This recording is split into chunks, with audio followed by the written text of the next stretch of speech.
बच्चों, exercise 1.2 question number 6।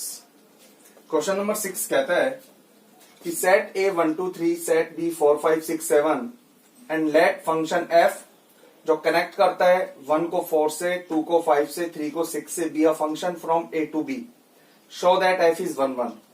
काफी easy question है और इनफैक्ट मैं तो ये बोलूंगा कि आप इसको एरो डायग्राम से सॉल्व कर सकते हो। यहाँ एलिमेंट से साफ पता चल रहा है कि 1 कनेक्टेड है 4 से, ये रहा 1 कनेक्टेड है 4 से, 2 कनेक्टेड है 5 से, 3 कनेक्टेड है 6 से, तो वैसे ही क्लियर हो गया कि ये फंक्शन 1 1 है। तो हम लोगों ने क्या किया कि सबसे पहले here A and B set लिखने के बाद में जो क्वेश्चन में गिवन है आप उसको मेंशन कर दीजिए। f of 1 is equal to 4, f of 2 is equal to 5, f of 3 is equal to 6। और जो अभी हम देख पा रहे हैं एज इट इज वो लैंग्वेज में लिख दीजिए कि images of distinct element of A, है ना, डिस्टिंक्ट एलिमेंट ऑफ ए की जो इमेज है किसके through image under F, right, under F R distinct, different, तो फंक्शन 1 1 होगा। तो हेंस फंक्शन एफ इज 1 1।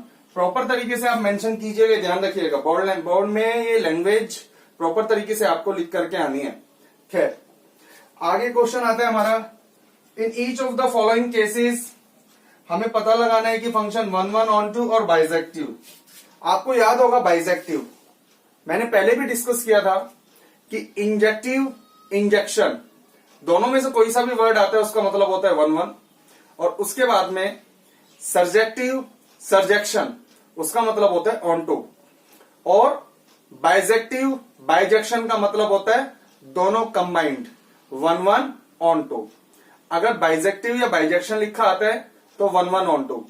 तो बाइजेक्टिव के बारे में हमें बात करनी है या 1 1 देखना है कि 1 1 है ऑन टू है, भाई केवल 1 1 है केवल ऑन टू है, या बोथ बाइजेक्टिव। जैसा कि हम देख पा रहे हैं फर्स्ट पार्ट में, तो लैंग्वेज वाला क्वेश्चन है। हम पहले भी ऐसा कर चुके हैं कि आपको सबसे पहले फंक्शन लेना होता है 1 1 मैनी 1 के लिए अपन करते क्या है कि डोमेन में से कोई भी रैंडमली 2 एलिमेंट चूज कर लीजिए, क्योंकि यहाँ पे हम देख रहे हैं दोनों के दोनों सेट ऑफ रियल नंबर है। अगर डोमेन की बात करें वो भी सेट ऑफ रियल नंबर है, कोडोमेन की बात करें वो भी सेट ऑफ रियल नंबर है।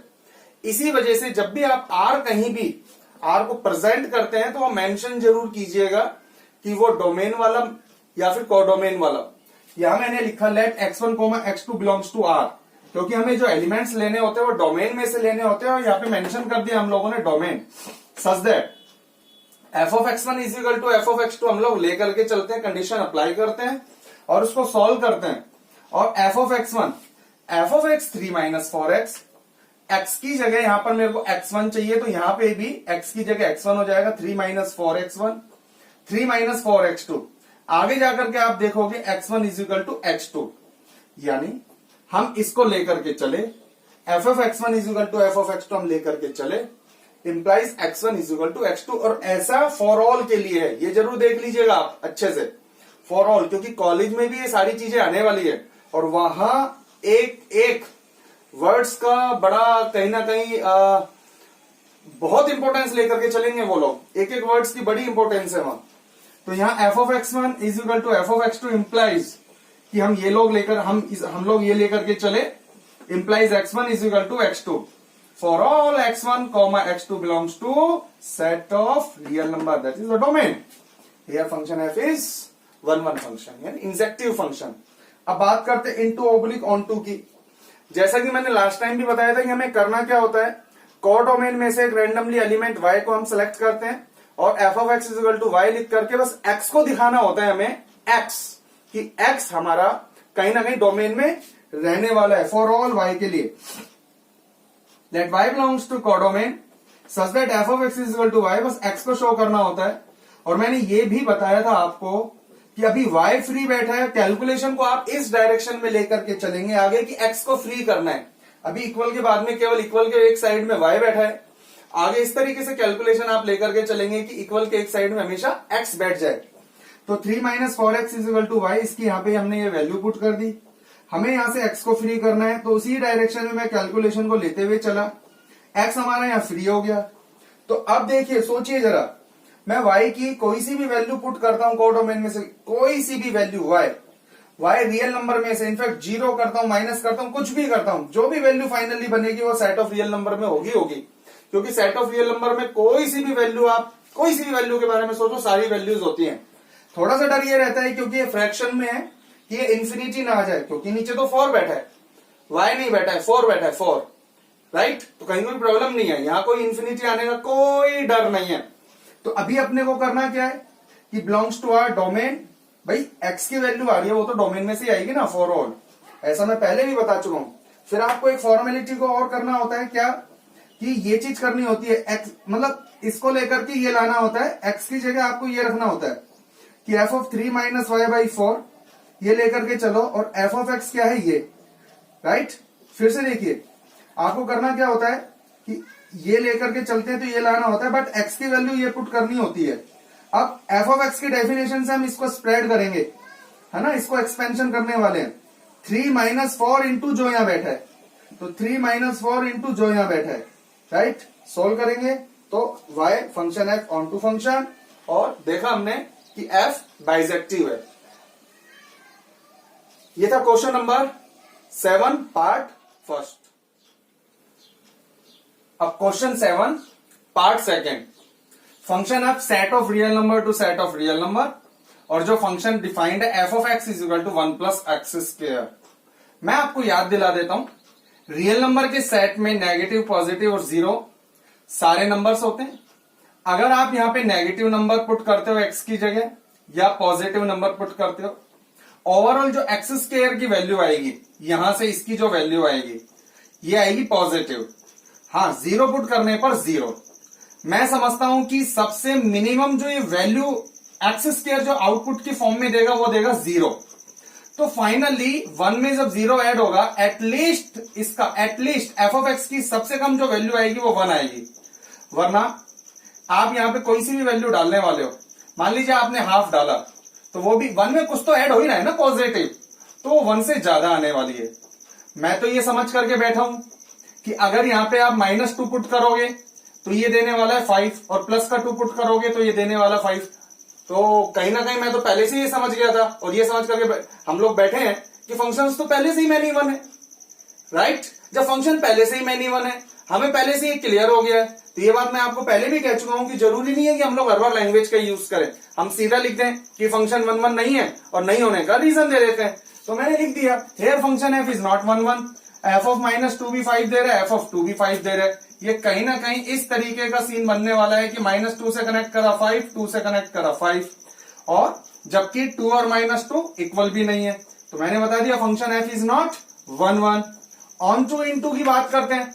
अभी मैंने आपको बोला कि सबसे मिनिमम वैल्यू 1 देने वाला है, ठीक है। तो बाकी का सारा नेगेटिव ऐसे ही है, कहीं कोई कनेक्शन ही नहीं है नेगेटिव डिपार्टमेंट में। तो मान लीजिए मैं नेगेटिव डिपार्टमेंट में से एलिमेंट -3 ले लेता हूं, यहां की मैं बात कर रहा हूं, कोडोमेन का एलिमेंट में ले लेता हूं -3। -3 का यहां पे कोई प्री इमेज नहीं होगी, right. Under this particular function F, element -3 of codomain have not its pre image in domain under F, hence function F is neither 1 1 nor onto. Function तो ऑन टू होगा ही नहीं, तो neither 1 1 nor onto. तो function जब भी आपको check करना हो 1 1 और ऑन टू, ये बात मैं पहले भी आप लोगों को कह चुका हूं, बता चुका हूं कि आप जरूरी नहीं है लैंग्वेज का यूज करें। सबसे पहले बहुत इजीली अगर आपको पता चलता है कि ये फंक्शन 1 1 नहीं है या ये फंक्शन ऑन टू नहीं है, 1 1 नहीं होने के लिए कोई सी भी डोमेन की 2 वैल्यू चेक कर लेना, नेगेटिव और पॉजिटिव लेकर के वो जाकर के अगर एक पर ही कनेक्ट हो रहे हैं, जनरली स्क्वायर वाले केस में ऐसा होता है, अगर जाकर के एक पर ही कनेक्ट हो रहे हैं तो वहीं से क्लियर हो जाता है कि ये फंक्शन 1 1 नहीं है, और वही एग्जांपल आपको वहां पे कॉपी पेस्ट कर देने।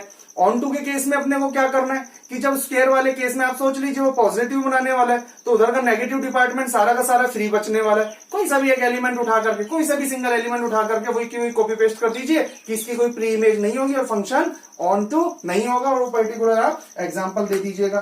खैर, ये तो बात हो गई क्वेश्चन नंबर 7 की।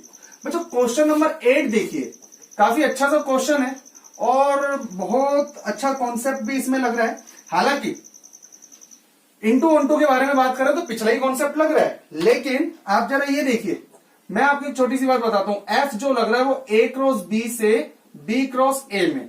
अरे भैया, कार्टेशियन प्रोडक्ट ऑफ 2 सेट है, तो ये भी एक पूरा का पूरा सेट और है ये भी एक पूरा का पूरा सेट। मैं याद दिला देता हूं, ये ए और ये ए सेम है, ये बी और ये बी सेम है, और फंक्शन किस तरीके से अप्लाई हो रहा है, इसके जो एलिमेंट्स होंगे हम सब जानते हैं ऑर्डर्ड पेयर के फॉर्म में होंगे, राइट। तो फंक्शन अप्लाई होने के बाद में क्या करते हैं, इनकी सीट एक्सचेंज कर देते हैं, बस ये वाला फंक्शन दे रखा है। आपको याद है जनरली जब भी कोई फंक्शन हमें मिलता था, मान लीजिए ये फंक्शन है, राइट, और f सपोज करो r से r में लग रहा था, तो जब भी अपन 1 1 दिखाते थे तो जो यहां पे बैठा हुआ है, अगर a बैठा होता था तो हम a1 a2 दो एलिमेंट लेते थे, x अगर यहां पे बैठा हुआ है तो हम x1 x2 दो एलिमेंट लेने वाले हैं। 1 1 के केस की मैं बात कर रहा हूं, तो अगर यहां x बैठा है तो x1 और x2 हम दो एलिमेंट लेने वाले थे, बिलोंग्स टू किसमें से, डोमेन में से r, ठीक है। तो देखिए let a and b B set, मैंने आपको बताया a और b सेट है और ये Cartesian product of two sets है। Show that function f a cross b से b क्रॉस a में जो डिफाइंड है किस तरीके से कि f of a b is equal to b है। हमें दिखाना है कि ये वाला फंक्शन 1 1 भी है और as well as onto भी है, यानी बाइजेक्टिव फंक्शन है। कोई बात नहीं, function f a cross b से b क्रॉस a, तो f of a b is equal to b a 1 1 oblique many 1। आप एक बात बताओ, यहां पे हमारा फंक्शन इस तरीके से डिफाइंड है, आज तक इस तरीके से होता था, जो यहां बैठे हैं उस पर 1 और 2 लगा करके हम दो एलिमेंट लेते थे, तो जो यहां बैठे हैं उस पर 1 और 2 लगा करके दो एलिमेंट लेने हैं। किस में से लेने हैं, डोमेन में से लेने हैं। तो यहां डोमेन बिल्कुल बिल्कुल क्लियर है, अच्छे से क्लियर है बिल्कुल कि अलग सही है, इसके जैसा नहीं है, तो a क्रॉस b, राइट। फिर आगे क्या करते थे हम, such that f of x1 is equal to f of x2, ये हमेशा ध्यान रखना, such that f of a1 b1 is equal to f of a2 b2, हम लोग यही तो करते थे। फिर नेक्स्ट लाइन में हम लोग क्या करते थे, डेफिनेशन से इसकी वैल्यू रखते थे, जैसे ये था 1 + 2x1, इसी तरीके से डेफिनेशन से वैल्यू रखो। देखो जो यहां दे रखा है इनको रिवर्स कर दीजिए, है ना, सीट एक्सचेंज कर दीजिए।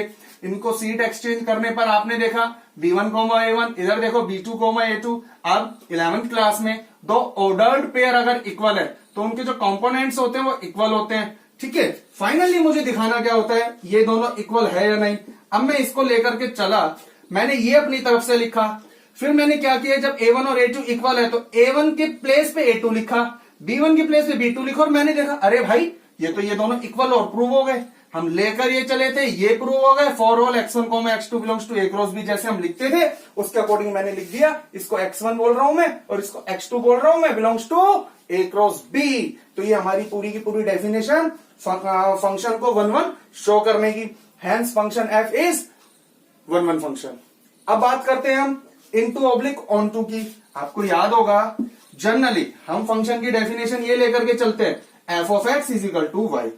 तो हम क्या करेंगे, यहां किसका एलिमेंट है, ये कोडोमेन का, और कोडोमेन का एलिमेंट यहां पर कौन सा होगा, ये वाला, क्योंकि जो हमें मिलता है वही कोडोमेन का एलिमेंट होता है। तो अपने को क्या करना है, सबसे पहले लेट y बिलोंग्स टू, तो कोडोमेन का एलिमेंट, यहां कोडोमेन का एलिमेंट ये है, तो let b a belongs to, ध्यान रखिएगा यहाँ y बिलोंग्स टू, यहाँ b a belongs to, b a belongs to codomain, such that अपन करते थे कि f of x is equal to y, यहाँ पे such that as it is चिपकाओ, ये इसकी डेफिनेशन लगाओ। हमने देखा दोनों इक्वल आ गए। मैं सिर्फ आपको क्या बताना चाह रहा था, लास्ट में सोल्व करती जो ये x आता था ये डोमेन में होगा या नहीं होगा, ये चीज हमें शो करनी थी। यानी मुझे ये चीज शो करनी है a b a cross b में होगा नहीं होगा। अरे भाई जब मैं ये कह रहा हूं कि b a b cross a में है, तो ये a में से आया है, b में से आया है, राइट। तो अब बताओ, जब मैं खुद कह रहा हूं कि ये a में से आया है, ये b में से आया है, तो a b भी तो इसमें से ही होगा, क्योंकि दोनों इक्वल भी आ गए।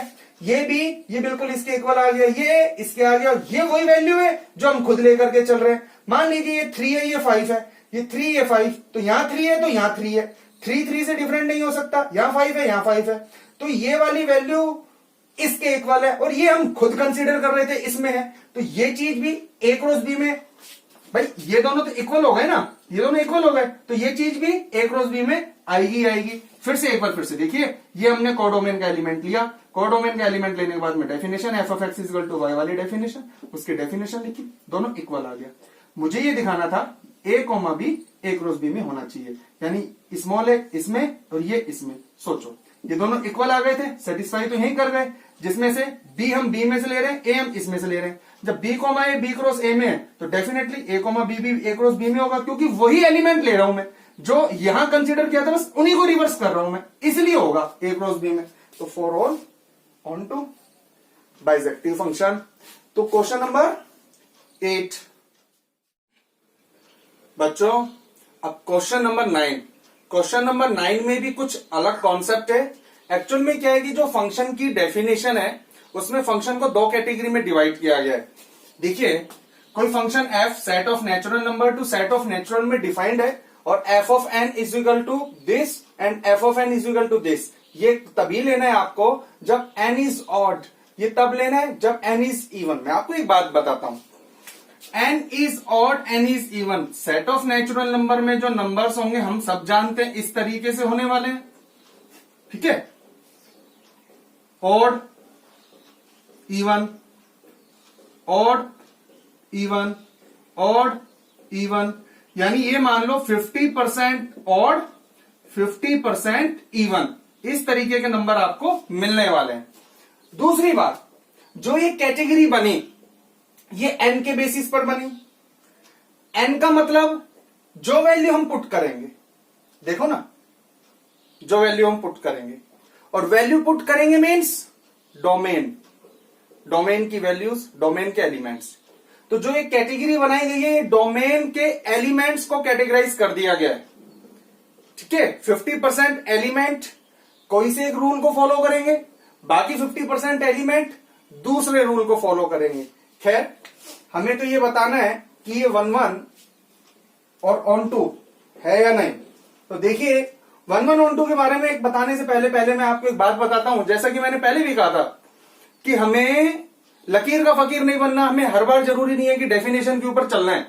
यहां साफ पता चल रहा है, अगर मैं n की जगह यहां 2 पुट करता हूं, इवन के केस में फाइनल वैल्यू 1 मिलने वाली है, और यहां 1 पुट करता हूं ऑड के केस में तो भी वैल्यू मुझे 1 मिलने वाली है। वैल्यू मिलने वाली है मतलब रेंज की वैल्यू जो कोडोमेन में एग्जिस्ट कर रही है। तो वही मैंने लिखा है कि 1-1 ऑब्लिक मैनी 1 के केस में फंक्शन f इज नॉट 1-1 क्योंकि f ऑफ 1 भी 1, f ऑफ 2 भी 1, तो where 1 is not equal to 2, function 1-1 नहीं है।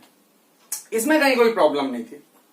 आप जो इसमें केस है इनटू ऑब्लिक ऑन टू, उसको बहुत अच्छे से देखिएगा क्योंकि उसमें भी फिर केस बने।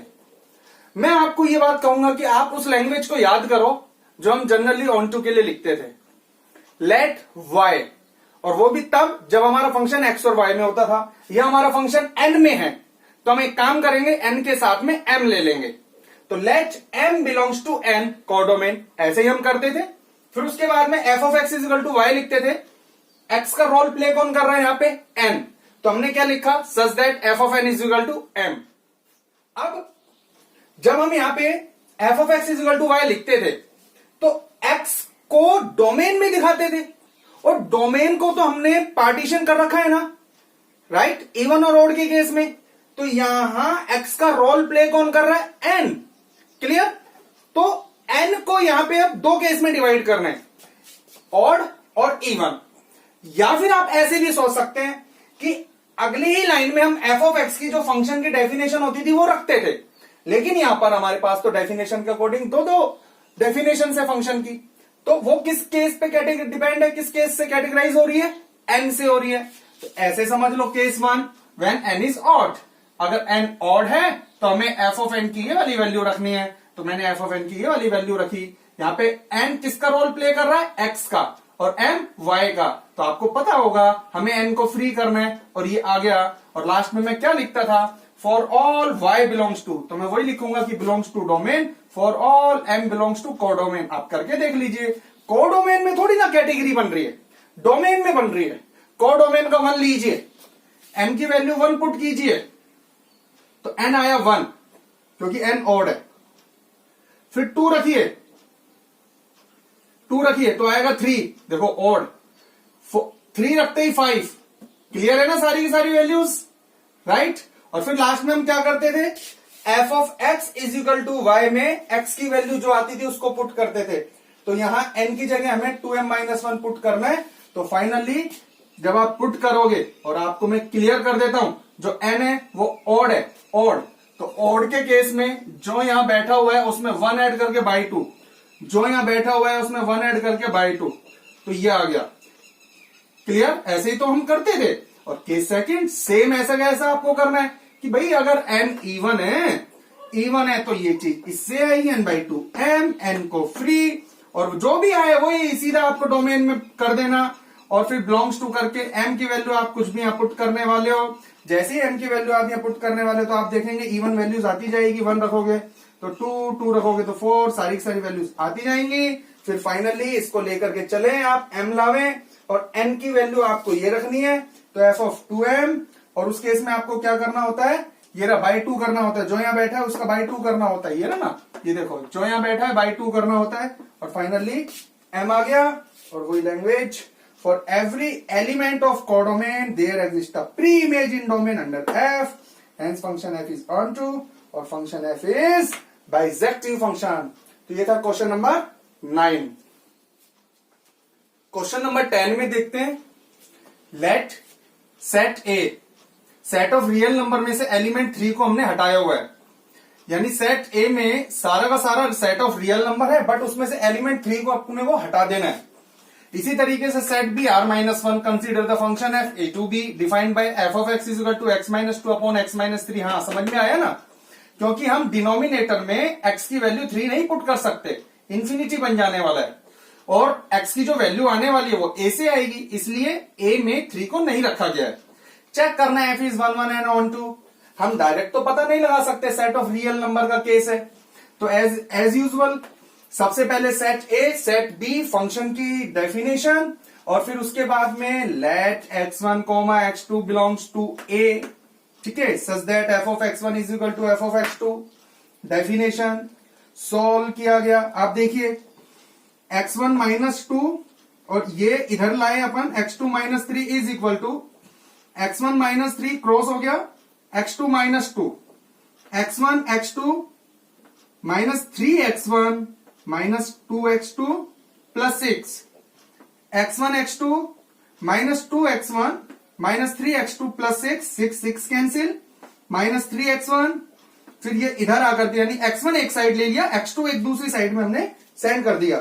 Finally x1 is equal to x2, here f of x1 is equal to f of x2 implies x1 is equal to x2 for all x1, x2 belongs to domain, function f is 1 1 function।